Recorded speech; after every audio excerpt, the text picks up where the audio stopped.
Assalamu alaikum wa rahmatullahi wa barakatuh. My name is Sarah and I work as a senior sales consultant in London. In the West, in order to study a degree course, you can take student loans as the yearly fees are extremely high for one to pay. Hence, it is easier to take a student loan. Student loan in the West does consist of interest. However, the condition of paying back the student loan is to earn more than £25,000 a year. Otherwise, you don't have to pay it back.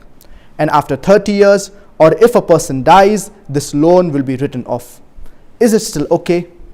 Otherwise, Muslims would not be able to study or attend a university, as you have to take loan in order to be educated.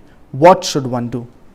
Allah subhanahu wa ta'ala says in the glorious Quran in Surah Baqarah chapter number 2, verse number 278 and 279, يا أيها الذين آمنوا اتقوا الله وذروا ما بقي من الربا إن كنتم مؤمنين.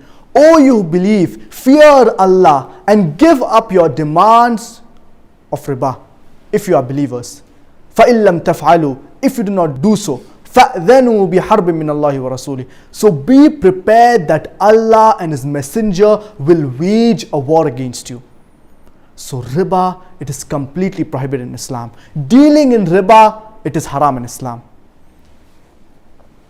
And according to Imam al-Dhahabi, he writes in his book Al-Kabair, the 70 major sins, he says that riba, it is the 12th major sin in Islam.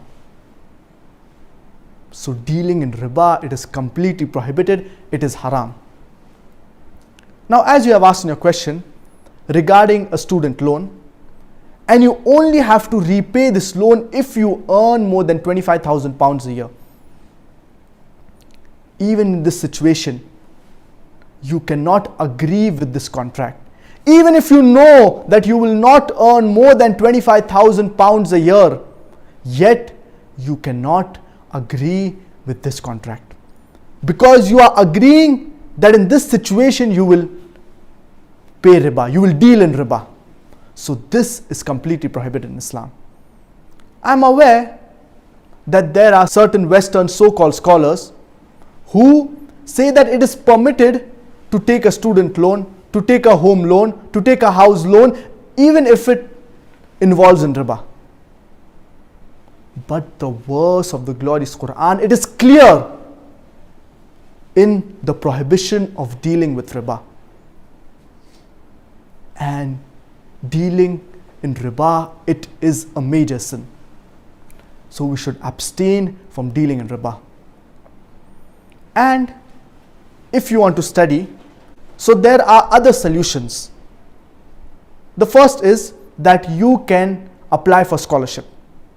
The second is that you can take a loan from an Islamic Sharia compliant bank. The third is that you approach an Islamic organization who will finance your education or who will give you a loan for your education. But in no way should you take riba.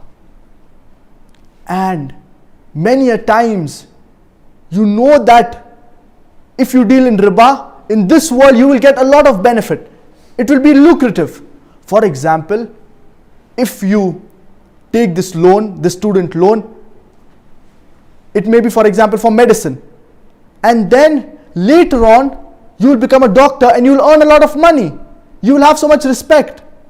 But what is the point of this money when it is haram? What is the point of this money when in the akhirah you will be among the losers? And it is a test from Allah subhanahu wa ta'ala.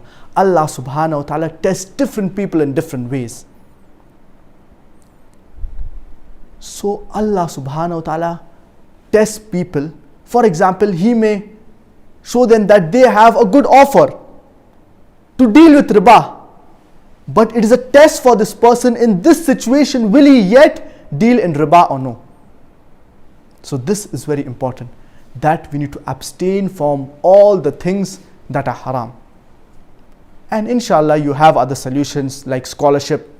You can take a loan from an Islamic bank, a Sharia compliant bank, or you can approach an Islamic organization who will give you a loan. So these are the options, but in no way should you deal and involve in riba. because riba, it is clearly prohibited in Islam and it is from among the major sins. So no one should take it lightly. So you should totally abstain from dealing in riba.